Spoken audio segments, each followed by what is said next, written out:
Assalamualaikum dan selamat tengah hari buat doktor dan rakan-rakan sekalian. Pada tengah hari ini kami akan membincangkan tajuk mengenai bagaimanakah pendekatan dan strategi-strategi berikut dapat menyelesaikan masalah disiplin murid. Ahli kumpulan kami terdiri daripada Hasmi binti Ramli, Nurul Fatihah binti Udin dan saya sendiri iaitu Siti Nurnaziha binti Yusuf. Sebelum kita membincangkan dengan lebih lanjut mengenai pendekatan dan strategi-strategi yang digunakan, terlebih dahulu saya akan menerangkan definisi secara umum untuk pendekatan dan strategi. Menurut Nur Aisyah, beliau mendefinisikan pendekatan sebagai satu kaedah atau cara yang dipilih untuk menyelesaikan sesuatu masalah atau perkara. Manakala untuk definisi strategi pula, menurut laman sesawang Dewan Bahasa dan Pustaka DBP, strategi bermaksud cara atau langkah yang teratur dalam mencapai matlamat atau kejayaan. Bagi memastikan kita mampu untuk melahirkan pelajar yang seimbang dari segi jeri iaitu jasmani, emosi, rohani dan intelek, kita perlulah melaksanakan pendekatan dan strategi yang berkesan dan berterusan. Oleh itu, kumpulan kami akan membincangkan 3 pendekatan bagi menangani masalah disiplin pelajar. Pendekatan pertama adalah pendekatan positif. Pendekatan ini akan dibincangkan oleh Cikgu Fatihah.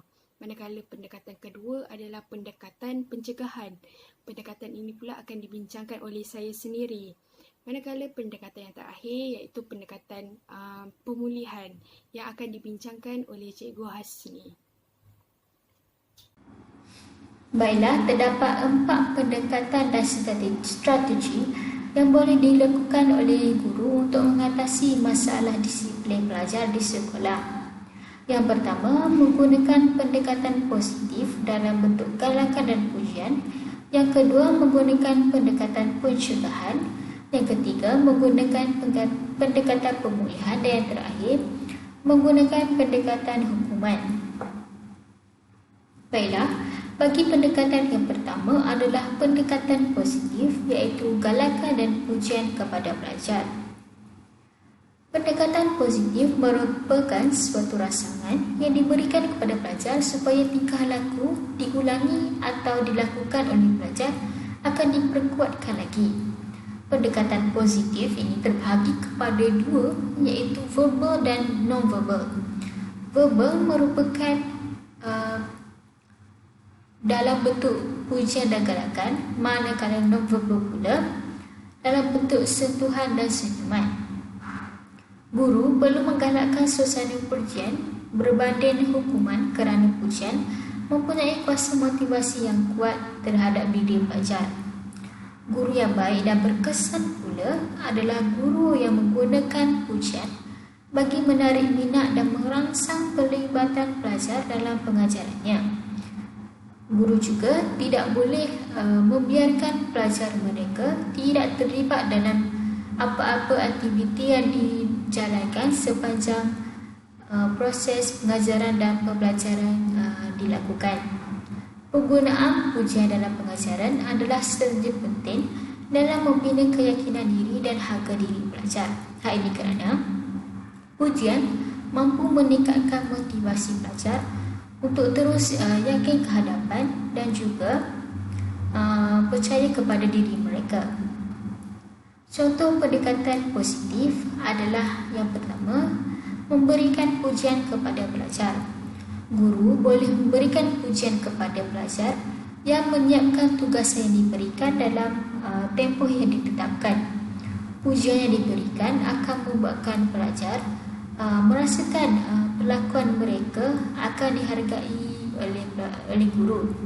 Sebagai contoh, guru boleh memberikan pujian seperti, "Bagus, kamu telah menyiapkan kerja rumah yang saya berikan dengan baik." Walaupun kita dapat lihat pujian seperti ini hanyalah pujian yang ringkas, namun dapat memberikan impak yang positif kepada diri pelajar untuk mereka terus berusaha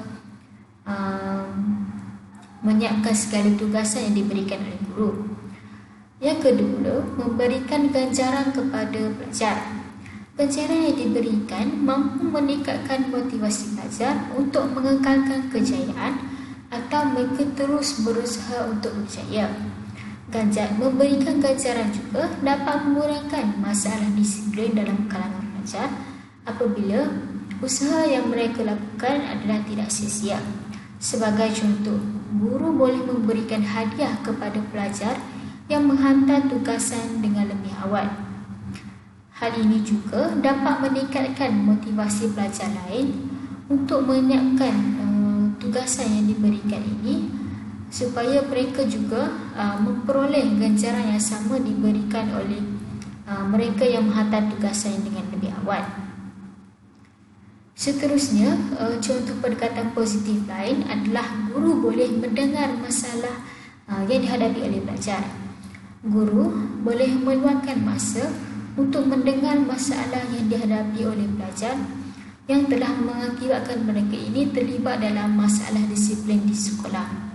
Masalah-masalah yang dihadapi boleh mempengaruhi tingkah laku pelajar di sekolah. Sebagai contoh, tekanan yang mereka hadapi di sekolah telah mengakibatkan mereka ini berubah tingkah laku mereka di sekolah dan pada akhirnya menyebabkan masalah disiplin berlaku. Sesi kaunseling pula perlu dijalankan untuk menyelesaikan masalah yang tidak mampu diselesaikan oleh pelajar itu sendiri.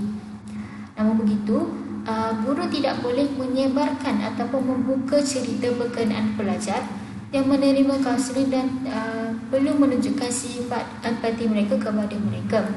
Hal ini kerana guru haruslah sentiasa bersifat amanah dengan tidak membuka cerita berkenaan pelajar yang mampu membuatkan pelajar ini malu dan tidak yakin terhadap diri mereka setelah segala cerita yang mereka berikan kepada guru kaunseling ini disebarkan di seluruh sekolah. Yang seterusnya, guru juga boleh bersifat adil, tegas dan seksama. Guru perlu bersifat adil, tegas dan seksama dalam menangani masalah disiplin pelajar supaya masalah disiplin ini dapat ditangani. Guru juga seharusnya tidak menggunakan ugutan kepada pelajar dan tidak bersifat pilih kasih terhadap pelajar lain. Ini bermaksud guru seharusnya memberikan perhatian yang sama rata kepada pelajarnya tanpa memberikan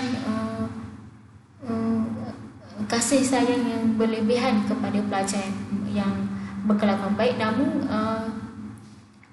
tidak memberikan perhatian kepada pelajar yang sentiasa melakukan masalah disiplin pelajar. Okey, di sini kita dapat lihat keratan akhbar yang menyatakan kaunselor yang membantu pelajar menyelesaikan masalah, di mana kaunselor ini mampu menyelesaikan masalah pelajar, namun terdapat pelajar yang malu untuk berkongsi masalah mereka. Namun begitu, kalau kita lihat guru-guru disiplin ini mereka terlatih dan pelajar tidak perlu takut untuk berkongsi masalah yang dihadapi kerana dengan bantuan kaunseling dapat membantu mereka menangani masalah yang pelajar hadapi. Keratan akhbar yang kedua pula menyatakan kerjasama masyarakat penting tangani masalah disiplin pelajar. Hari ini kita dapat lihat bahawa setiap individu, sama ada jawatan kuasa, disiplin, guru, ibu bapa, polis dan masyarakat perlu saling bekerjasama untuk mengatasi masalah disiplin pelajar.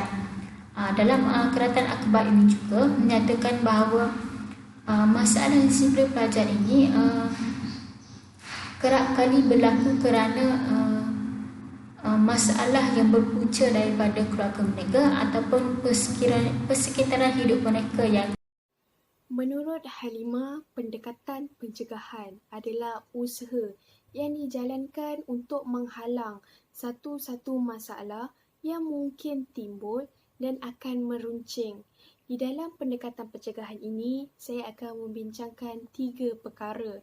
iaitu pendekatan pencegahan melalui aktiviti co-curriculum. Yang kedua, pendekatan pencegahan melalui surat berkeliling ikhtisas ataupun SPI. Dan yang terakhir adalah pendekatan pencegahan melalui pihak-pihak tertentu, iaitu pihak sekolah dan pihak ibu bapa.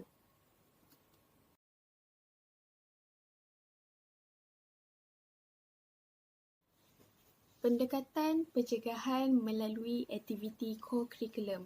Co-curriculum adalah kegiatan berkumpulan dan memberi peluang untuk menambah, mengukur dan mengamalkan pengetahuan, kemahiran dan nilai yang dipelajari di dalam bilik darjah. Aktiviti co-curriculum bukan sahaja mampu mencongkil bakat pelajar, tetapi ia juga mampu meningkatkan tahap disiplin pelajar. Hal ini demikian kerana menurut Omardi dan Esa Abdul Samad, mereka menyatakan bahawa penglibatan pelajar di dalam aktiviti co-curriculum amat berguna untuk pembentukan sasiah, mengisi masa lapang dengan perkara-perkara yang berfaedah dan mengelakkan diri daripada terjebak dalam masalah sosial seperti melepak, penyalahgunaan dadah dan gangsterisme. Kenyataan ini disokong oleh Zakia Mat Lasim, yang mana beliau menyatakan bahawa murid menjadi lebih berdisiplin apabila mereka membabitkan diri di dalam aktiviti pasukan badan beruniform. Bercakap mengenai badan beruniform, saya ada beberapa orang senior lelaki ketika saya sekolah menengah dulu. Mereka ini seringkali terlibat dengan masalah disiplin, iaitu merokok dan melawan cakap guru. Paling teruk yang pernah saya lihat, mereka ketika mereka melawan guru, mereka sanggup membaling batu kepada guru. Tetapi apabila mereka ini terlibat dengan badan beruniform, masalah disiplin dalam kalangan mereka ni semakin berkurang. Dan aktiviti co-curriculum ini telah berjaya membuatkan 3 daripada 5 senior saya ini menjadi seorang askar. Oleh itu, setiap sekolah perlulah menyediakan aktiviti co-curriculum yang popular dan banyak diminati oleh para pelajar. Hal ini demikian kerana bagi memastikan apabila pelajar terlibat dalam aktiviti co-curriculum, mereka berasa seronok dan tidak tertekan ketika menjalankan aktiviti co-curriculum. Contoh aktiviti co-curriculum yang mendapat sambutan dan ataupun popular di kalangan pelajar adalah badan beruniform seperti kadet remaja sekolah, kadet polis dan kadet bomber. Selain badan beruniform, kelab sukan dan permainan juga menjadi aktiviti yang paling diminati oleh pelajar, antaranya kelab bola sepak, kelab bola jaring dan badminton. Bukan itu saja, dengan adanya hari koko dan hari sukan, ini dapat menyibukkan para pelajar dengan latihan-latihan di sebelah petang. Apabila pelajar sibuk dengan membuat latihan, maka ini sedikit sebanyak dapat mengurangkan para pelajar daripada terlibat dengan perkara-perkara yang sia-sia ataupun perkara-perkara yang tidak berfaedah selepas waktu PNP. Jelas di sini, aktiviti co-curriculum mampu melahirkan sikap positif dalam diri pelajar dan sekaligus dapat meminimumkan masalah disiplin dalam kalangan pelajar. Pendekatan pencegahan melalui surat berkeliling ikhtisas atau dikenali sebagai SPI. SPI merupakan satu warta kerajaan yang dikeluarkan oleh Kementerian Pendidikan Malaysia (KPM). SPI merupakan satu arahan dan garis panduan dalam melaksanakan sesuatu tugas, dan penjawat awam perlu patuhi setiap arahan yang telah ditetapkan. Antara tujuan SPI diwatakan adalah: 1. Merupakan satu peringatan dan tindakan awal atau langkah keselamatan. Yang kedua, langkah kawalan dan pencegahan bagi tujuan penjimatan dan salah guna. Yang ketiga, merupakan satu arahan dan garis panduan dalam melaksanakan suatu tugasan dan perkhidmatan. Dan yang terakhir, keempat, sebagai satu peraturan dan perlindungan. Saya mengambil dua contoh SPI untuk dijadikan rujukan. Antaranya ialah SPI bilangan 8 tahun 2010 mengenai garis panduan mencegah dan menangani perbuatan buli dalam kalangan murid di sekolah. Antara pencegahan yang dinyatakan adalah mengadakan petik aduan murid dan saluran-saluran aduan murid di sekolah maupun di asrama. Yang kedua ialah mengaktifkan jawatan kuasa disiplin sekolah dan asrama bagi memudahkan proses penyiasatan, meneliti dan mengambil tindakan segera terhadap setiap aduan yang diberi oleh murid atau pihak berkepentingan yang lain. Yang ketiga adalah kempen dan penjelasan terhadap kesan perbuatan ala samseng, buli dan jenayah lain perlu dibuat secara berterusan dan boleh melibatkan pihak luar seperti PDRM, PIBG dan pihak-pihak lain yang dirasakan berkaitan.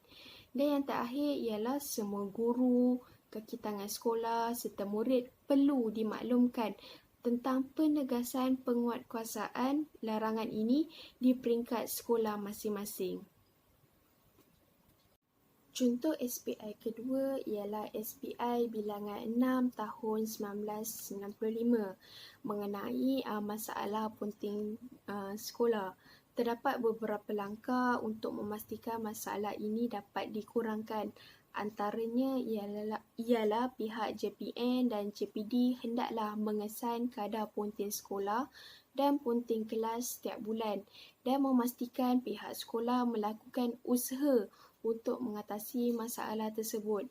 Yang kedua adalah pihak sekolah hendaklah memastikan tindakan mengatasi masalah punting sekolah dilakukan secara bersungguh-sungguh dan berterusan. Langkah yang ketiga adalah pihak sekolah hendaklah merealisasikan sekolah penyayang, iaitu pelajar-pelajar berhak disayangi, dikasihani dan dibimbing. Dan langkah yang terakhir adalah memastikan Bridget Community dilaksanakan dengan berkesan dan mencapai matlamat sama ada di peringkat negeri, daerah dan sekolah.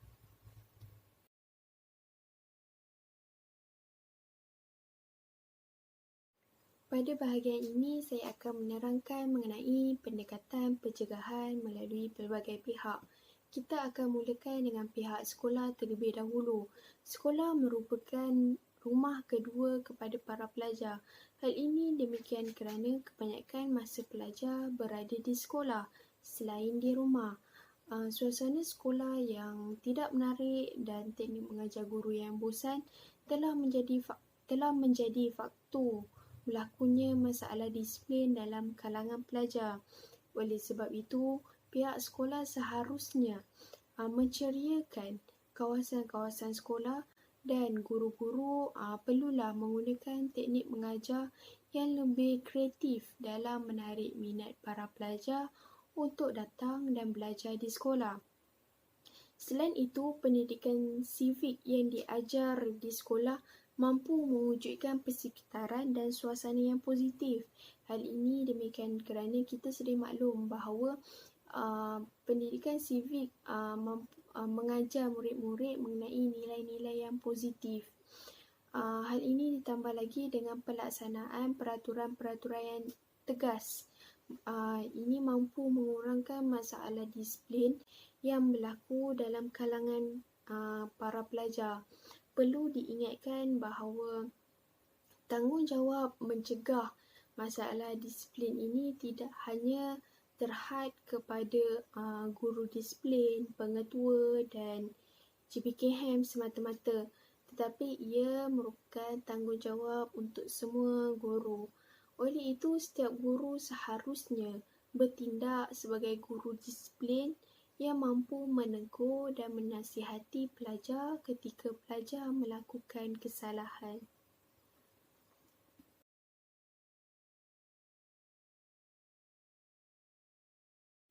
Pihak kedua ialah pihak ibu bapa.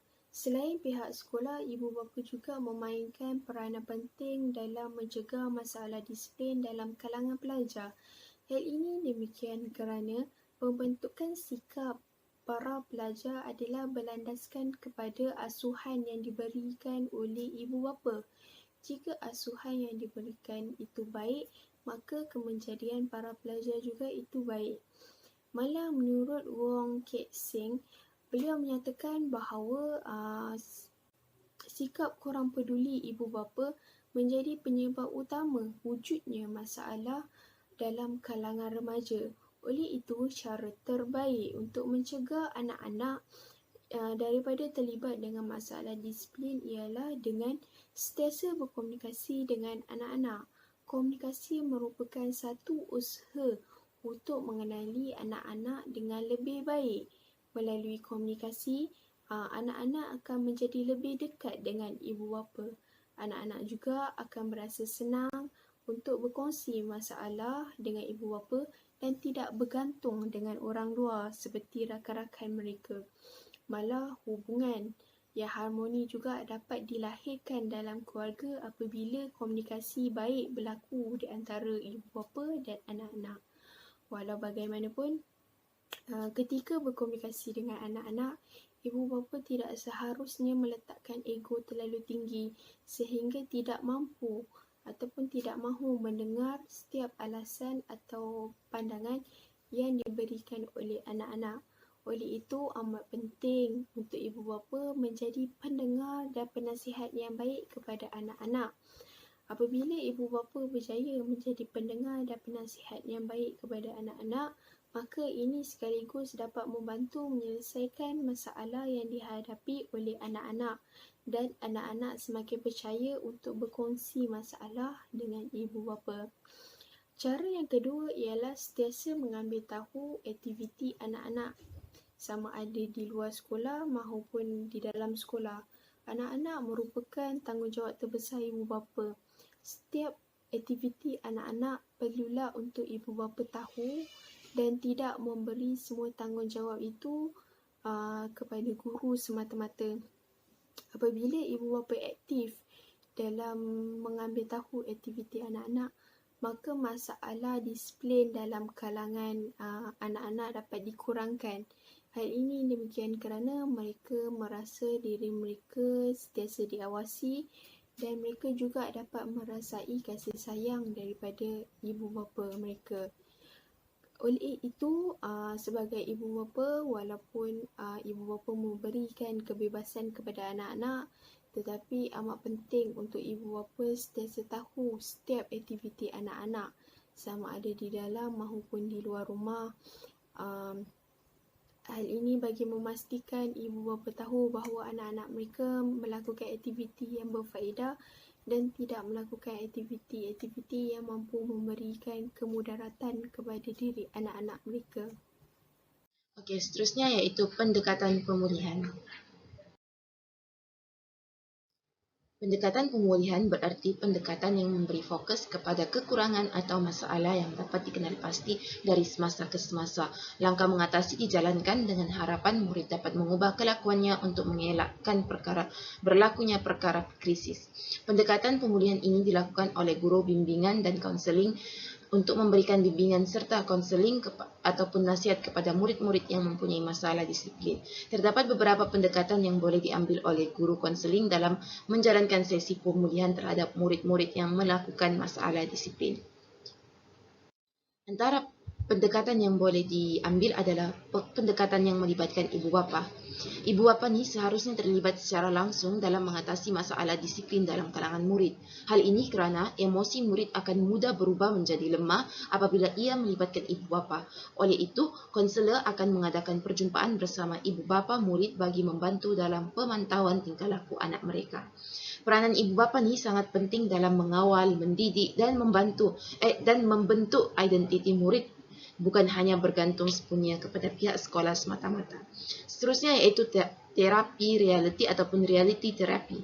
Terapi realiti ini merupakan sebuah program yang telah diperkenalkan oleh William Glasser pada tahun 1965 yang melibatkan bantuan guru terhadap murid bagi membantu sesuatu keputusan positif. Guru akan menerangkan kepada murid mengenai keputusan yang akan diambil dan kesan yang akan diterima sekiranya memilih keputusan tersebut. Bagi mencapai matlamat tersebut, murid akan dilibatkan dalam sesi perjumpaan, peraturan perjumpaan, kaedah melaksanakan perancangan dan juga perjanjian. Seterusnya yaitu pendekatan Islam. Menurut Hasnan pada tahun 2008, untuk membina pelajar yang cemerlang dari sudut tingkah laku, antaranya adalah dengan melaksanakan ibadah-ibadah yang khusus, terutamanya solat 5 waktu dan ibadah-ibadah sunnah yang lain. Ini kerana menurut beliau, tingkah laku seseorang pelajar terhadap penciptanya dapat diterjemahkan dengan melakukan ibadah solat yang diwajibkan dan disunatkan. Manakala menurut Al-Qaradawi pada tahun 1985, apabila seseorang pelajar itu mempunyai kekuatan iman dalam diri mereka, hidup dan amalannya akan berada dalam batas-batas yang telah ditentukan oleh Allah SWT, yang bermaksud pelajar itu tidak akanlah melakukan masalah-masalah disiplin ataupun melanggar peraturan-peraturan sekolah yang telah ditetapkan oleh sekolah. Seterusnya, penerapan pendekatan Islam ini boleh dilakukan dalam memulihkan pelajar yang menghadapi masalah disiplin yang tegar dengan mengamalkan amalan sunat seperti solat duha berjemaah, membaca Al-Quran, tazkirah dan sebagainya dengan pemantauan oleh guru disiplin. Okey, seterusnya pendekatan yang terakhir iaitu pendekatan disiplin positif ataupun positive approach disiplin. Program kawalan disiplin yang berdasarkan terapi realiti oleh Glasser pada tahun 1965 yang menekankan peranan guru untuk membangunkan sifat tanggungjawab dalam kalangan murid. Murid akan dibimbing untuk membangunkan visi yang jelas, menyediakan murid peluang untuk berjaya dan juga pemberitahuan mengenai harapan untuk melahirkan murid berdisiplin. Seterusnya iaitu pendekatan hukuman. Apa itu pendekatan hukuman? Hukuman ini boleh diertikan sebagai kuasa mengenakan hukuman bagi sesuatu salah laku. Pengertian hukuman ini dia melibatkan salah laku yang sebenar atau diandaikan berlaku.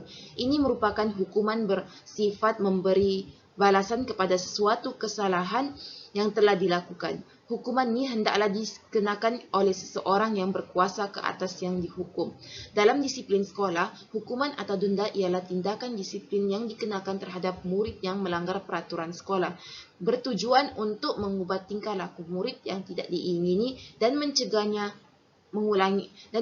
daripada mengulangi kesalahan tersebut.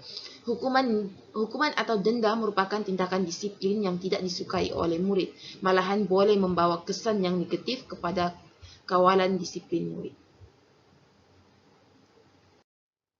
Nilai sesebuah hukuman. Dalam memilih mana satu hukuman yang paling sesuai patut dikenakan, perlulah dipertimbangkan. Yang pertama adalah hukuman yang boleh memberi kesan mencegah, bukan sahaja kepada mereka yang melakukan kesalahan supaya tidak mengulangi kesalahan itu, tetapi juga kepada mereka yang berkemungkinan melakukan kesalahan yang serupa. Seterusnya yaitu pemulihan ataupun reformation sebagai satu unsur hukuman, yaitu hukuman yang dikenakan sesuai dengan yang bersalah. Okey, di sini kita dapat lihat jenis-jenis hukuman yang boleh dikenakan mengikut jenis kesalahan yang dilakukan oleh murid. Pertama yaitu kesalahan berat. Hukumannya adalah rotan di punggung dengan dilapik pakaian dengan menggunakan rotan ringan maksimal 3 kali sebatan sahaja. Seterusnya, manakala bagi kesalahan sederhana, hukumannya adalah rotan di tapak tangan dengan menggunakan rotan ringan maksimal 3 kali sebatan. Dan kesalahan ringan, hukumannya akan diberi amaran dan sesi konseling. Ini kami ambil berdasarkan rujukan surat Pekeliling Ikhtisas bilangan 7 2003. Dengan adanya penentu dan had hukuman disiplin yang dinyatakan dalam Pekeliling Ikhtisas bilangan 7 2003 ini, maka pihak berkuasa sekolah tidak boleh menjatuhkan hukuman melebihi daripada apa yang telah diperuntukkan di atas. Seterusnya adalah faktor-faktor asas dalam menyeragamkan hukuman. Pertama, beratnya kesalahan. Lebih serius salah laku itu, maka lebih beratlah hukuman yang dikenakan.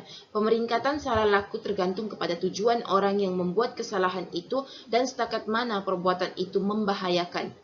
Yang kedua yaitu kes-kes yang serupa. kes yang serupa patut dilayan dengan sama. Namun begitu, guru besar ni ataupun pengetua boleh mengenepikan prinsip ini jika faktor-faktor 2 dan 4 di bawah mempunyai kaitan. Faktor ketiga itu merupakan kekerapan kesalahan dan kesungguhan murid melakukannya. Lebih kerap kesalahan itu berlaku atau lebih bersungguh-sungguh murid itu melakukannya, maka beratlah hukuman yang boleh dikenakan. Seterusnya yaitu perwatakan dan latar belakang murid yang melakukan kesalahan. Dalam menentukan apakah hukuman yang sesuai, guru besar ataupun pengetua tidak sepatutnya berpuas hati setakat menyesuaikan hukuman dengan kesalahan. Pertimbangan hendaklah diberi kepada perwatakan, sejarah dan latar belakang murid yang melakukan kesalahan tersebut. Seterusnya yaitu prinsip-prinsip yang diperlukan ketika menjalankan hukuman. Terdapat 5 prinsip. Yang pertama adalah siasat sebelum menjalankan hukuman. Siasatan perlu dijalankan oleh guru-guru disiplin sebelum menjalankan hukuman ke atas murid-murid yang melakukan kesalahan tersebut. Kedua yaitu hukuman perlulah diseragamkan berdasarkan tingkah laku ataupun kesalahan yang dilakukan oleh murid tersebut tu. Yang ketiga adalah menghukum tanpa melibatkan emosi. Guru yang menghukum tidak boleh melibatkan emosi dalam menghukum ataupun memberi dendaan kepada murid yang melakukan kesalahan tersebut. Hukuman telah dipersetujui. Yang keempat yaitu hukuman telah dipersetujui antara antara guru-guru disiplin ataupun dengan murid yang melakukan kesalahan itu sendiri. Yang terakhir yaitu tahap hukuman yang dikenakan kepada murid tersebut mengikut beratnya kesalahan yang mereka lakukan. Seterusnya kita lihat kelebihan dan juga kelemahan hukuman. Kelebihan hukuman ini memberi pengajaran kepada murid. Kedua, mencegah murid melakukan salah laku yang serupa di masa hadapan. Dan yang ketiga, merasai akibat daripada tindakan mereka agar mereka, iaitu murid yang melakukan kesalahan, sering melanggar peraturan sekolah.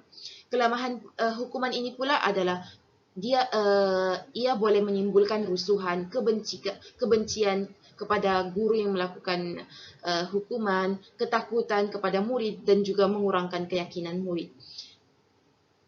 Hukuman ini juga boleh menyebabkan murid berasa takut, malas dan sehingga mendorong mereka untuk berbohong bagi mengelakkan diri mereka dihukum. Yang terakhir yaitu mengurangkan keberanian murid untuk bertindak.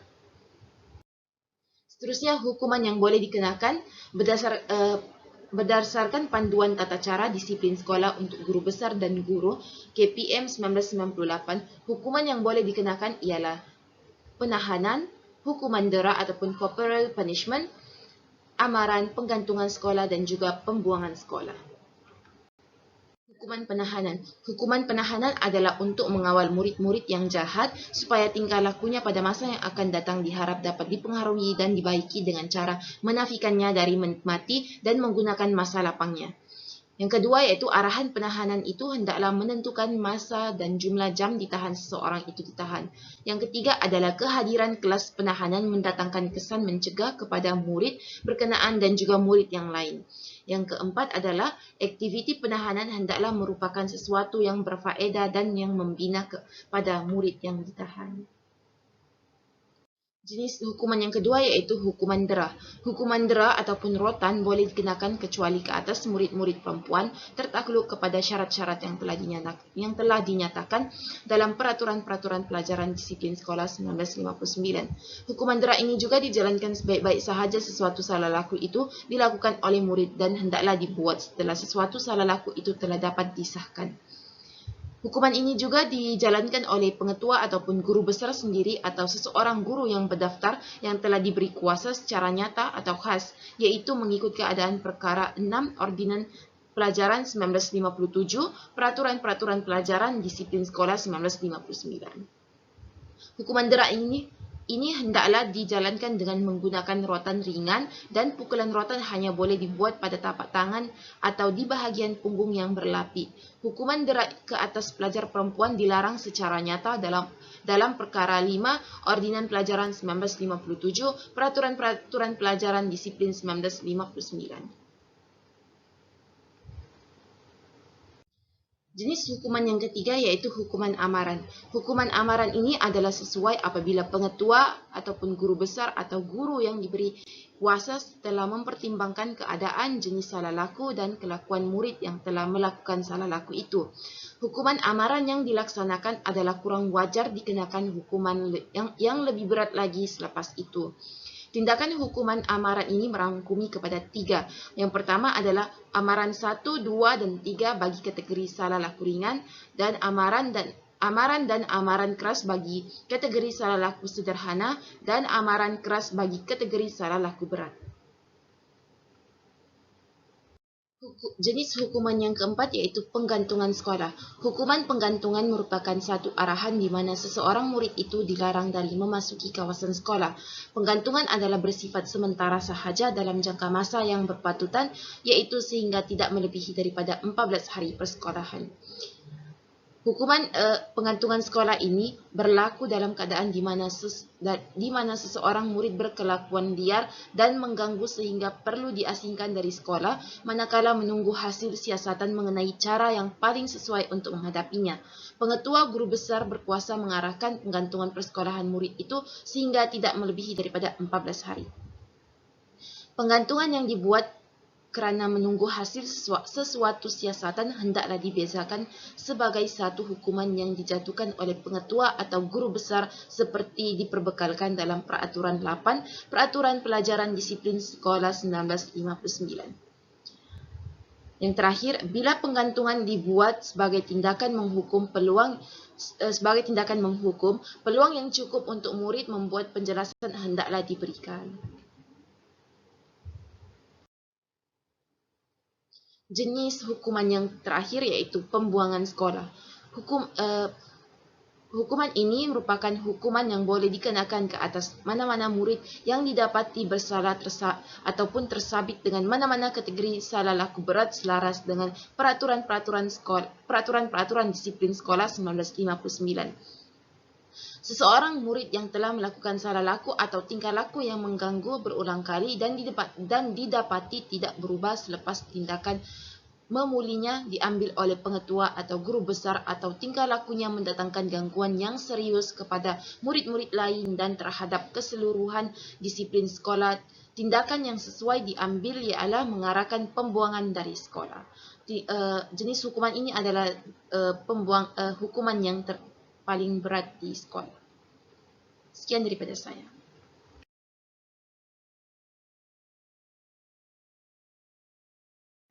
Kesimpulannya, setiap pencegahan dan strategi perlu dibuat bersesuaian dengan masalah disiplin pelajar. Hal ini bagi memastikan keberkesanan pendekatan tersebut dapat mengurangkan masalah disiplin dalam kalangan pelajar. Setiap pihak perlulah memainkan tanggungjawab masing-masing bagi memastikan langkah yang diambil mampu memberi impak yang positif. Jika hanya menyatakan pencegahan dan strategi tetapi tidak melakukan tanggungjawab dengan sempurna, maka masalah disiplin ini tidak mampu untuk dibendung dan menjadi lebih parah. Oleh sebab itulah, satu tindakan susulan perlu untuk diambil bagi memastikan masalah disiplin ini dapat dikurangkan atau dihilangkan dalam kalangan pelajar.